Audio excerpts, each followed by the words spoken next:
कहानी की शुरुआत में हम आइसलैंड में हो रही बर्फबारी को देखते हैं, जिस दौरान घोड़ों का एक झुंड अपने अस्तबल की ओर जा रहा होता है। तभी अचानक कोई क्रीचर घोड़ों के पास आने लगता है, जिससे सभी घोड़े बहुत डर जाते हैं और वहां से भागने लगते हैं। इसके बाद वह क्रीचर भेड़ों के फार्म में आता है, जिसके आने से एक भेड़ अचानक से गहरी सांस लेकर बेहोश हो जाती है।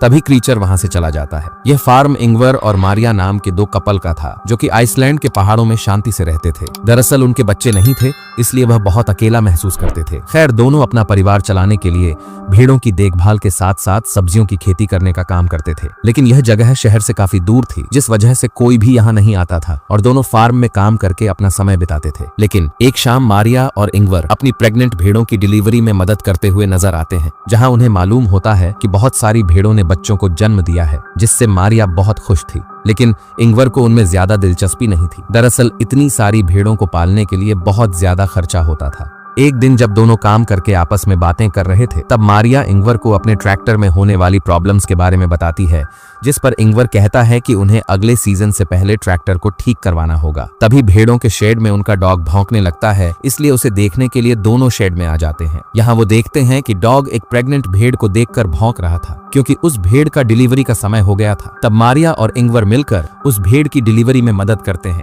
लेकिन जब वो उस भेड़ के बच्चे को देखते हैं तो शॉक हो जाते हैं। दरअसल उस भेड़ ने एक हाइब्रिड बच्चे को जन्म दिया था, जिसमें उसका सिर भेड़ का था और शरीर इंसानों वाला था। इसके बाद मारिया उस बच्चे को अपने साथ घर में ले जाती है और फिर दोनों मिलकर उसकी देखभाल करने लगते हैं। दरअसल उनका कोई बच्चा नहीं था, इसीलिए वह उसे ही अपना बच्चा मानने लगते हैं और उसे बहुत प्यार करते हैं और वह उसका नाम अड़ा रखते हैं और उससे इंसानों की तरह ट्रीट करते हैं। इसके अलावा इंगवर उसके लिए एक बेबी कॉट ले आता है और उसे बेडरूम में रख देता है, ताकि अड़ा हमेशा उनके साथ रहे। कुछ दिन बीतने के बाद हम देखते हैं कि अड़ा की असली माँ अपने बच्चे को आवाज लगाकर बुला रही होती है, मगर मारिया उसे उसका बच्चा वापस नहीं करती है। इसके बाद इंगवर देखता है कि मारिया अड़ा को अपने बच्चे की तरह गोद में लेकर खिला रही है। ये देखकर इंगवर इमोशनल हो जाता है और रोने लगता है। लेकिन हाइब्रिड भेड़ के आने से दोनों की जिंदगी में खुशियां आ चुकी थीं, इसलिए इंगवर बहुत खुश होता है। एक दिन जब इंगवर ट्रैक्टर को ठीक करने की कोशिश कर रहा था, तब उसका डॉग उसे खेत की ओर इशारा करके कुछ दिखाने की कोशिश करता है, लेकिन इंगवर को कुछ समझ नहीं आता, इसलिए वह उसे नजरअंदाज कर देता है। इसी तरह वक्त बीतता जाता है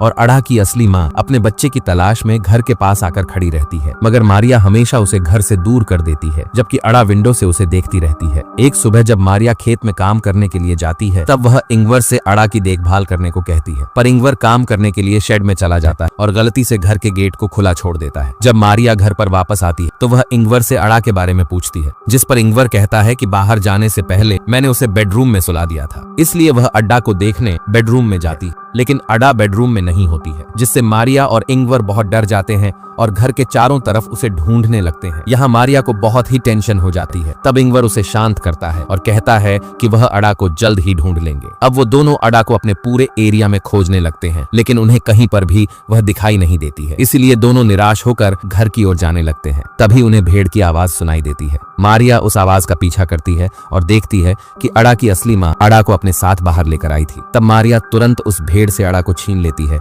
और उसे ठंड से बचाने के लिए कपड़े से ढकने लगती है, जिसके बाद वह घर जाने लगते हैं। इसी दौरान अड़ा की माँ उनके पीछे आने लगती है, जिससे मारिया उस पर गुस्सा होती है और उसे यहाँ से दूर जाने को कहती है। खैर, घर में आने के बाद वह अड़ा को सुला देते हैं और सुकून की सांस लेते हैं। कुछ महीनों बाद अड़ा बड़ी हो जाती है और अब वह इस परिवार का हिस्सा बन चुकी होती है। खासकर अड़ा का रिश्ता मारिया के साथ बहुत अच्छा हो गया था और वे दोनों एक दूसरे के बिना रह नहीं सकती थी। एक रात मारिया को भेड़ों के बारे में डरावना विजन आता है, जिसे देखकर वह डर जाती है और सोचने लगती है कि शायद अड़ा की माँ उसे अड़ा से दूर ले जाएगी। तब मारिया अड़ा को बचाने के लिए एक प्लान बनाती है, जिसमें वह इंगवर और अड़ा को सोता हुआ छोड़ घर के बाहर आ जाती है और अड़ा की माँ को गोली मार देती है, जिसके बाद वह उस भेड़ को वहीं पर दफनाती है। तभी इंगवर का भाई पीटर मारिया को ऐसा करते हुए देख लेता है। दरअसल पीटर शहर में रहा करता था और छोटे मोटे क्राइम करके पैसा कमाता था, बट कुछ वजहों से उसके साथी उसे इंगवर के यहाँ छोड़कर चले गए थे। खैर, पीटर भेड़ों के शेड में जाकर सो जाता है। जब उसकी आंख खुलती है तो उसे अड़ा दिखाई देती है, लेकिन जल्द ही अड़ा वहां से गायब हो जाती है, जिससे पीटर को लगता है कि शायद उसने कोई सपना देखा रखा था। सुबह होने पर पीटर इंगवर से मिलता है, जिसे देखकर इंगवर बहुत खुश होता है क्योंकि पीटर काफी समय के बाद यहाँ आया था। इसके बाद इंगवर उसे घर के अंदर लाता है और मारिया से नाश्ता बनाने को कहता है। जब वे लोग नाश्ता करने के लिए बैठते हैं तब वहाँ अड़ा भी आ जाती है। यहाँ मारिया अड़ा को पीटर से मिलवाती है, मगर पीटर अड़ा को देखकर थोड़ा परेशान हो जाता है, बट किसी से कुछ भी नहीं कहता है। कुछ समय बाद अड़ा और मारिया एक साथ नहा रही होती है। उसी समय इंगवर और पीटर घर को पेंट कर रहे होते हैं। तभी पीटर घर के अंदर जाता है और मारिया को अड़ा के साथ नहाते हुए देखता है। इसके बाद जब इंगवर घर में आता है तब पीटर उससे पूछता है कि आखिर यहाँ क्या चल रहा है, जिस पर इंगवर उससे सिर्फ इतना कहता है कि उनका परिवार बहुत खुश है। रात में मारिया अड़ा को पीटर के पास लाती है और अड़ा को अपने अंकल पीटर से गुड नाइट कहने को बोलती है। तब पीटर एक बार फिर इंगवर से अड़ा के बारे में बात करने की प्रयास करता है, जिस पर इंगवर कहता है कि वह इस बारे में बात नहीं करना चाहता है। साथ ही वह पीटर से कहता है कि तुम यहाँ जब तक चाहो तब तक रह सकते हो, मगर तुम हमारे पर्सनल लाइफ में कोई भी दखल अंदाजी नहीं करोगे। यहाँ मारिया इंगवर से पूछती है कि आखिर पीटर यहाँ कितने दिनों तक रुकने वाला है। दरअसल पीटर मारिया के साथ फ्लर्ट करता था और उसे हमेशा गंदी निगाहों से देखा करता था, इसलिए वह चाहती थी कि पीटर जल्द से जल्द यहाँ से चला जाए। बट इंगवर उससे कहता है कि पीटर यहाँ कुछ समय तक रहेगा, क्योंकि वह अक्सर उन लोगों से बचने के लिए यहाँ आता है जिनको उसे पैसे देने होते हैं। अगले दिन तीनों मिलकर खेत में आलू लगा रहे होते हैं और उनका डॉग अड़ा की देखभाल कर रहा होता है, बट अड़ा उससे डरा देती है। इधर कुछ देर बाद तीनों एक ब्रेक लेते हैं, जिसके दौरान पीटर मारिया से फ्लर्ट करने लगता है, मगर मारिया उसे दूर कर देती है। तब पीटर उसे कहता है कि तुमने जिसको इंसान समझकर अपने घर में रखा हुआ है ना, असल में वो एक जानवर है। लेकिन मारिया उसकी बातों पर ध्यान ही नहीं देती है। अगले दिन इंगवर अपने भाई को उठाता है और एक शेड को क्लीन करने को कहता है। सफाई करते समय पीटर को अपने कुछ पुराने ड्रम्स मिलते हैं और वो उनको बजाने लगता है। तब ड्रम्स की आवाज सुनकर अड़ा वहां पर आ जाती है और ड्रम्स का म्यूजिक सुनकर एंजॉय करने लगती है। पर पीटर को ये चीज पसंद नहीं आती, इसलिए वो उसका मजाक उड़ाता है और उसे भेड़ बोलकर वहां से बाहर ले जाता है और जबरदस्ती घास खिलाने लगता है। इसी दौरान इंगवर वहां पर आ जाता है और पीटर को इस तरह करता देख लेता है। अब इंगवर गुस्से में आकर पीटर को डांटने लगता है और अड़ा को अपने साथ ले जाने लगता है, जिस पर पीटर उससे कहता है कि अड़ा कोई इंसान नहीं बल्कि ये एक जानवर है। लेकिन इंगवर उसकी बातों को इग्नोर करके वहां से चला जाता है। अगली सुबह हम पीटर को देखते हैं, जो मारिया और इंगवर के रूम में जाता है और उन्हें बिना बताए चुपके से अड़ा को लेकर बाहर आता है। जिसके बाद पीटर शेड से एक गन उठाता है और अड़ा को लेकर बाहर आ जाता है। इसके बाद वो एक जगह पर रुककर अचानक से अड़ा के ऊपर गन पॉइंट कर देता है और उसे मारने को सोचता है, पर अड़ा के मासूम चेहरे को देखकर उसका मन बदल जाता है। मगर दूसरी ओर मारिया उठ जाती है और देखती है कि अड़ा रूम में नहीं है, जिससे वो टेंशन में पड़ जाती है और घर के आसपास उसको ढूंढने लगती है। तभी वो देखती है कि अड़ा पीटर के रूम में है। यहाँ पीटर उसको अपनी गोद में ही सुला रहा होता है। इससे मारिया को लगता है कि पीटर ने अड़ा को एक्सेप्ट कर लिया है। मगर अब हम मारिया को शमशान में देखते हैं,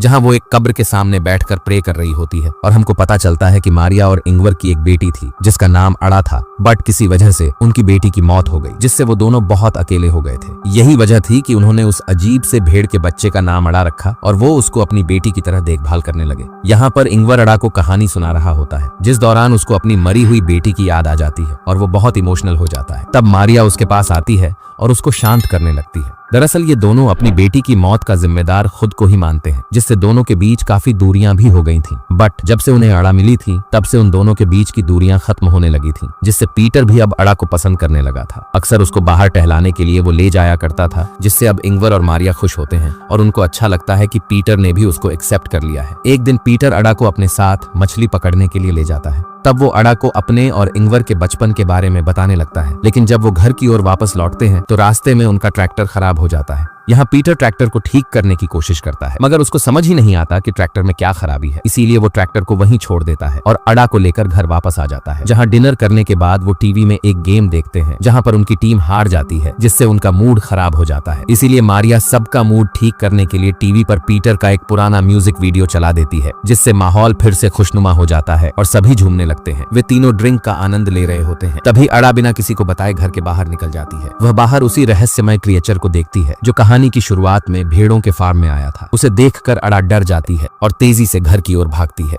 शेड में पहुंचकर वह खुद को शीशे में देखने लगती है। उसके मन में सवाल उठता है कि वह अपने माता पिता मारिया और इंगवर की तरह क्यों नहीं दिखती। अब उसे संदेह होने लगा था कि शायद वे उसके असली माता पिता नहीं हैं। उधर इंगवर नशे में धुत होकर गिर जाता है और पीटर उसे कमरे में ले जाकर सुला देता है। तभी अड्डा वहां आकर इंगवर के पास लेट जाती है, लेकिन उसके मन में अब भी वही रहस्यमय क्रिएचर घूम रहा था। इसी दौरान पीटर मारिया के पास आता है और उससे छेड़खानी करने की कोशिश करता है। मारिया तुरंत उसे रोकती है और सख्ती से मना कर देती है। तब पीटर उसे धमकी देने लगता है और कहता है, मुझे सब पता है कि तुमने अड़ा की असली माँ को मार डाला है। अगर तुमने मेरी बात नहीं मानी तो मैं अड़ा को पूरी सच्चाई बता दूंगा। मजबूरी में मारिया को पीटर की बात माननी पड़ती है। किसी तरह वह चालाकी से उसे एक कमरे में बंद कर देती है। पीटर जोर जोर से दरवाजा पीटता है और चिल्लाकर उसे खोलने को कहता है, मगर मारिया उसकी अनदेखी करके वहां से चली जाती है। अगले दिन मारिया पीटर के पास जाती है और उसे तुरंत घर छोड़ने के लिए कहती है। पीटर मान जाता है और मारिया उसे बस स्टॉप तक छोड़ने के लिए जाती है। इसी बीच इंगवर की नींद खुलती है और वह अपनी पत्नी और भाई को घर में न पाकर उन्हें ढूंढने लगता है। लेकिन जब वे उसे नहीं मिलते